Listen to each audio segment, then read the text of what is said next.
Morning, my dear students, and welcome back to the English online classes. Let's continue with this chapter, The Enemy. And before we proceed, we people have seen about in this chapter about Dr. Sadao Hockey and also about his wife Hannah, their servants, then the American prisoner of war Tom. And we have seen that when Dr. Sadao and his wife who came across this prisoner of war who was washed ashore and was in a terrible state but badly wounded, half dead. They could not push him back into the water and hand over him to the police, and Dr. Sadao compelled him to let humanity win over patriotism, and because of that reason they carried him home and they informed the servants, because of which the reaction was a little bit, you can say that, harsh towards them, and a lot of talks began in the household, and Dr. Sadao decided to operate on the man to save him. He already wanted to tell his servants that his intention was to get him all right and then to send him to the jail or to the hand him over to the police people, but the servants, I think, they were much more Japanese than being human, and because of that reason they could not understand the intention of Dr. Sadao. And then we have seen that how Dr. Sadao, being an excellent surgeon, he had succeeded in operating and taking out the bullet within his body. And Tom, when he regained his conscience and he found himself in a Japanese house, he was terribly frightened because he knew that it was the house of an enemy. And Hannah tried to make him comfortable, and Hannah herself had to look after him, tending him and giving him food, because the servants have totally denied to do it from the day one he has entered, that is the 21st day of February. And as he started getting all right, Dr. Sadao prepared a report to be given to the chief of the police regarding how this man got washed off and came to his doorstep on the 21st day of February, means the 21st of February. And while he was about to do this, basically two things happened. The first thing was that the servants, they have left the household, and after leaving the household, Hannah had to do all the work. And then the second thing that happened was that a messenger was there on their doorstep, and he had come over there to call Dr. Sadao to the palace because the general was not keeping well. But Hannah took it in another way, thinking that maybe the servants, after leaving the house, had informed, and because of that reason he might had come to arrested Dr. Sadao. And when Dr. Sadao, he saw that my wife is too much in tension and in fear, he decided that something has to be done about this boy or this young man Tom, and that's why he decided to talk to the general. So when he goes to meet the general at that time, he happens to tell him that what all things happened and how come he had operated him and all those things happened. And the general, he knew very well that Dr. Sadao was a brilliant surgeon, and he don't want to lose him because he already had the attacks and he cannot withstand anymore. So becoming a selfish person, he decided to save Dr. Sadao's neck, and that's why he made a plan. And he said to Dr. Sadao that he will be sending the assassins to his house, who will just murder him through inward bleeding, and can even means even they can take the dead body away, and they can just do all those kind of things. So Dr. Sadao, because of his wife, he agreed. And then Dr. Sadao went back home, and he found the man also in a very, means the young man Tom, also in a very fit condition, and he was filled with guilt also that the man he saved through surgery, he had just planned his murder and came. And then he waited that night for the assassins to come. It was a sleepless night for him, because it was not something like which he was used to every day. And then that night also nothing happened. Then he waited the second night, and then he waited the third night with in a state of terror and fright, which passed on to Hannah also. And then when he found that all the 3 nights have gone in vain and nobody turned up, no assassins, and the body was, means the young man was still there, turning hale and healthy day by day, he took a decision by himself. He said that he cannot take any more of this strain, so he went and spoke to that boy. He said that, see, you are very fit enough, so I'll do one thing. I will give you my boat. In that boat I will arrange some food, cloth, and all those things, and you do one thing, you just row and go to the nearby island which you can see from my house, and wait for a Korean boat to come there, fishing boat, and that boat will come very near to the island, and nobody comes to the island because it is generally deserted, and then you can just take the lift from that Korean boat and you can move away from there. The young man was not interested, but still he asked that, do I have to do this? At that time, Dr. Sadao said that you try to understand that the presence of yours is already known to many. And then let's continue. A young man nodded in perfect comprehension. Okay, he said simply.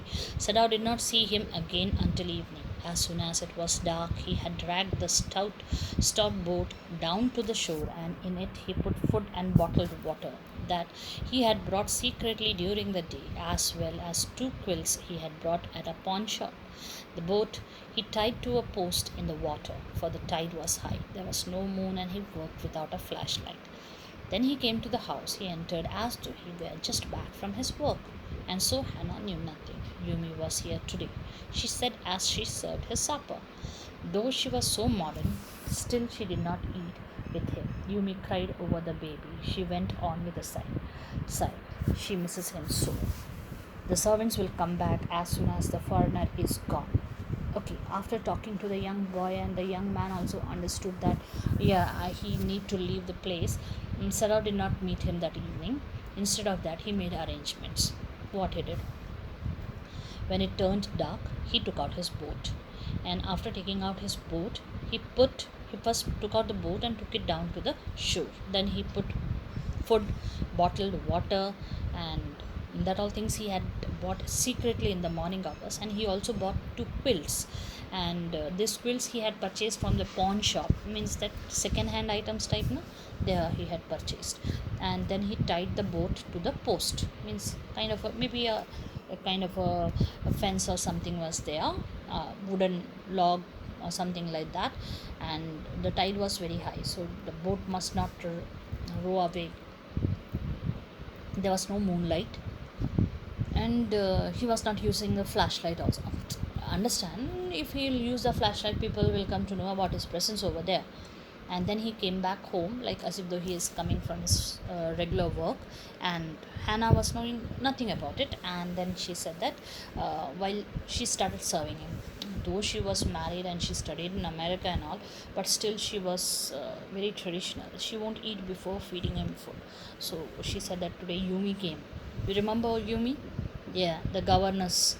So she said that Yumi came and she was crying a lot. She misses the baby baby so much. So Sadao consoled her and said that, see, don't worry, once this man is gone, the servants will come back. He went into the guest room that night before he went to bed himself, and checked carefully the American's temperature, the state of the wound, and his heart and pulse. The pulse was irregular, but that was perhaps because of excitement. The young man's pale lips were pressed together and his eyes burned. Only the scars on his neck were red. Okay, uh, that particular night, that young man was supposed to go away from there. So before going to bed, he went to that American's room to check out whether he was in a proper state, his wound, then his temperature, his heart, pulse, everything. His pulse was little um, irregular, means it was beating a little faster, and that was perhaps maybe because he was excited also. He was maybe fearful also, and his eyes burned, and his eyes were burning, and his lips were pressed down, and there were scars on his neck which were very red. I realize you are saving my life again, he told Sadao. Not at all. Sadao said, it is only inconvenient to have you here any longer. Okay. This man, how many times earlier also he tried to thank Dr. Sadao, but Dr. Sadao stopped him every time, and he said that When the young man said that you are again saving my life, he said that no, no way, not at all.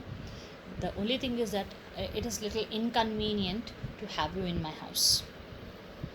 He had hesitated a good deal about giving the man a flashlight, but he had decided to give it to him after all. It was a small one, his own, which he used at night when he was called. If your food runs out before you catch a boat, he said, signal me 2 flashes at the same instant the sun drops over the horizon. Do not signal in the darkness, for it will be seen. If you are all right but still there, signal me once. You will find fresh fish easy to catch, but you must eat them raw. A fire would be seen. Okay, the young man breathed. Okay, now first of all he got all the things ready. Then it was time for the man to leave, and he was little hesitant, means Dr. Sada was little hesitant to give him his flashlight. But then he thought that there will be darkness and how he will manage, so he gave him the small one. Flashlight means torch. And he gave him the small one, which he generally uses whenever he is called on visit. And then he said to him, if you run out of food, means if your food finishes, what you have to do is, before the Korean fishing boat reach there, if your food finish, what you have to do is, you signal me 2 flashes, means twice you burn the torch and signal to me, but the timing of the signal must be when the sun is setting down at the horizon. And don't signal in the darkness because it can be seen. And if you are all right, then also you signal once. And then he said that there are lots of fresh fish, easy to catch, but you have to eat it raw. Kacha khana padega. Because if you lit the fire, the smoke can be seen. So because of that reason, the man, he was a soldier, he knows about it maximum. So he said, okay. Then further, he was dressed now in the Japanese clothes which Sadao had given him, and at the last moment Sadao wrapped a black cloth about his blond head. Now, Sadao said. The young American, without a word, shook Sadao's hand warmly and then walked quite well across the floor and down the step into the darkness of the garden. Once, twice, Sadao saw his light flash to find his way, but that would not be suspected. He waited until from the shore there was one more flash, then he closed the partition. That night he slept. Okay. He dressed up this American as Japanese, means in the Japanese dress, and also he was about to leave when Dr. Sadao covered his head with a black cloth. You know why? Because his hair is blonde color. No Japanese is having blonde color by natural, birth. And then Sadao said, okay, now you can go. The young American, out of his happiness and gratitude, he shook Dr. Sadao's hand warmly, and then he walked across the floor and down to the step of the garden. And then the torchlight, means the flashlight, it burned twice. Maybe he wanted to see the pathway, and then Dr. Sadao thought, who is going to see this? And then he waited till he see the flash burning once at the shore where he had tied his boat. And when that he saw, he closed the back door, that partition, and he went and slept. That night, after 3 sleepless nights, Dr. Sadao slept peacefully. You say the man escaped? The general asked faintly. He had been operated upon a week before, an emergency operation to which Sadao had been called in the night. For 12 hours, Sadao had not been sure the general would live. The gallbladder was much involved. Then the old man had begun to breathe deeply again and to demand food. Sadao had not been able to ask about the assassins. So far as he knew, they had never come. The servants had returned, and Yumi had cleaned the guest room thoroughly and had burned sulphur in it to get the white man's smell out of it. Nobody said anything. Only the gardener was cross because he had got behind with his chrysanthemums. Okay. after that man has left, our that general, he had an emergency operation, and for that Sadao was called in the night around some 12 hours. He was not hoping the general will live, but then I think the gallbladder was removed or whatever may be, and then the old man, he started breathing properly, and he demanded for food. And when it happened, Sadao said to him that the prisoner, he escaped. So the general, he said faintly, escaped? Then Sadao never asked him, what about those assassins whom you said? Because one thing he was sure, that they never turned up. Meanwhile, the Sadao's household also came back to its normal. The servants came back, and Yumi, after coming back, she cleaned the entire house, and she burned sulfur, kapoor, so that the smell of the white man will go away from the house. No one said anything to anyone. Only the old gardener, he was cross, he was angry, because um, the chrysanthemums, the shrubs that he had grown up at the back, they seemed to be trampled by someone. Can you guess what might have happened? Yes, in the darkness, when this young man moved from the back through the garden, he had pressed down these shrubs, most probably been grown up by the old gardener. So the old gardener was very angry that who had done this. But after a week, Sadao felt the general was well enough to be spoken about the prisoner.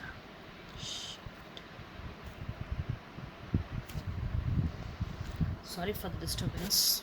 I just got hanged up for a little while. But after a week, Sadao felt the general was well enough to be spoken to about the prisoner. Yes, Excellency, he escaped, Sadao now said. He coughed, signifying that he had not said all he might have said, but was unwilling to disturb the general further. But the old man opened his eyes suddenly. That prisoner, he said with some energy. Did I not promise you I would kill him for you? Okay, after a week of the operation, when Sadao felt that the general is fit enough to be spoken about the prisoner, he said to him that Your Excellency, he escaped.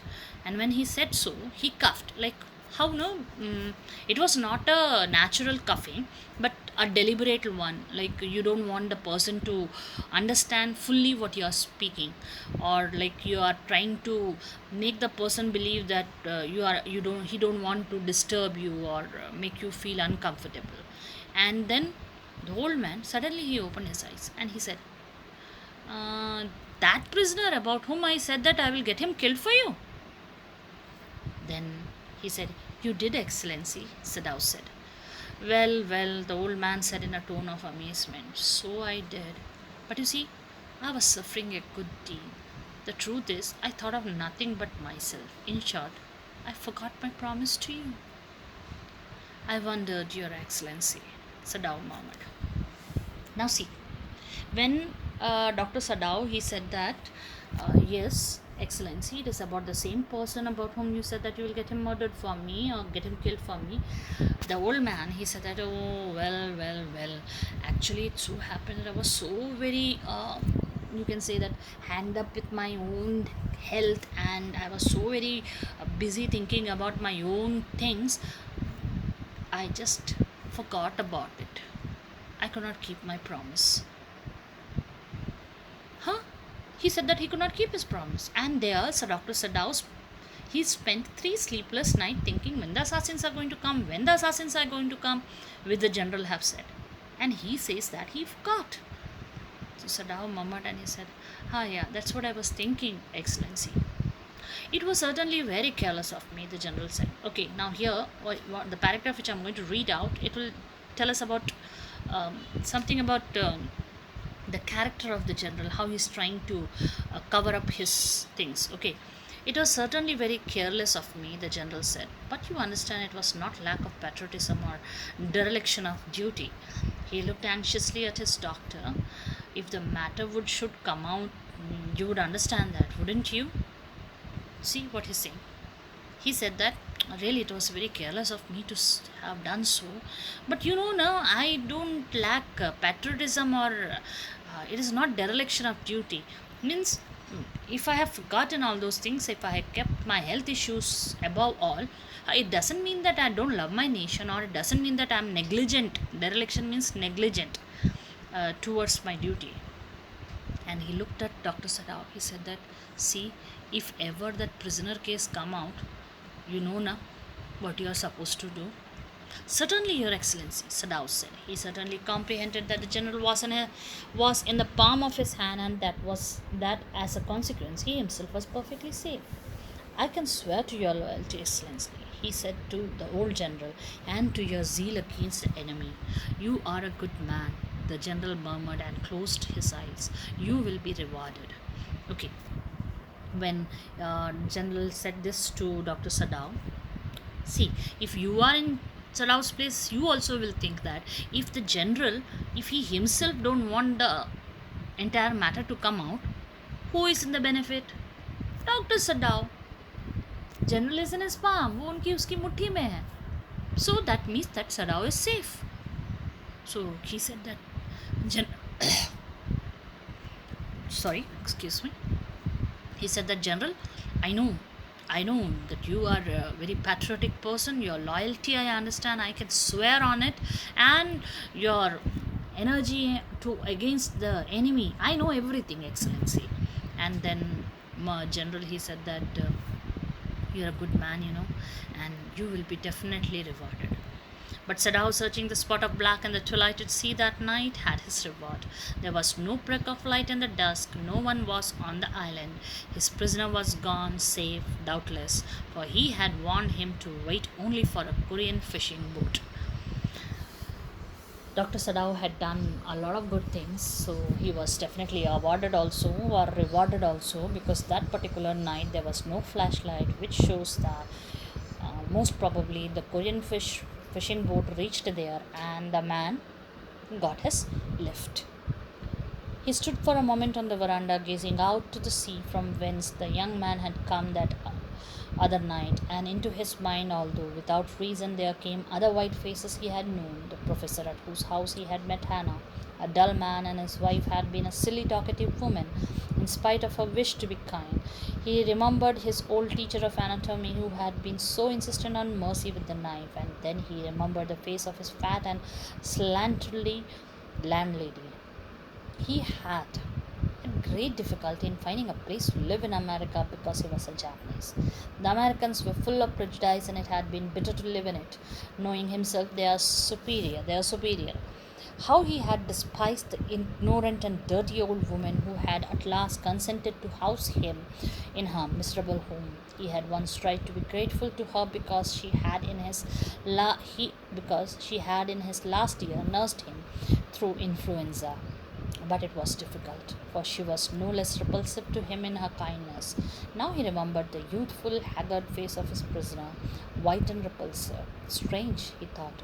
I wonder why I could not kill him. Okay, now the very last paragraph is just the sum up of all the things which he just stood over in the veranda looking at the open ocean. He was just wide open ocean. He was just recalling it, and he started thinking about that particular day when the young man was flung out of the ocean. And then he started thinking about, without any reason, many of the white faces just passed through his thought line. And one was the professor who used to invite them to bring them out of the boredom and homesickness. Then his wife, who was extra talkative, though she tried to behave that she was very kind woman. Then he thought of the anatomy professor who always said that under the knife which they use for the surgery there must be kindness. And then he started thinking about his landlady, who was very fat and slanterly, means a little bent and all.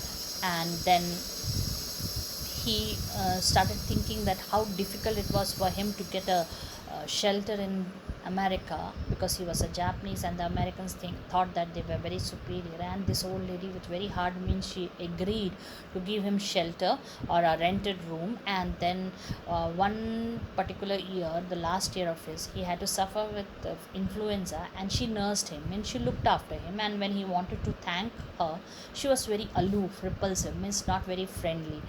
And then he thought about the young man who, when wanted to thank him, he was also very um, means like a repulsive time. And then he started thinking that he feels very strange, that why did he save that man, why he could not kill him. That was a question which was bothering him while he was standing over there. So in this way, this so lengthy chapter of ours comes to an end, stating or painting in front of us the fact that the greatest virtue in this world is to love human beings, to love each other, to take care of each other in the time of need, even if it means an enemy. My dear students, maybe we might be having grudges against people, we might be having ill thoughts against people, but when it comes and they are in need, try to keep all those things aside and let the human inside you understand the plight of the other human, the need of that human, and help that person. With regard to the questions of this chapter, before starting the new chapter, I will just go through the chapter, or otherwise, we will do one thing. The two chapters exercise we can have together. When I'll create the PDF, I'll just send you both the chapters PDF also. So, till that time, I hope you all are keeping safe. So, goodbye and see you soon.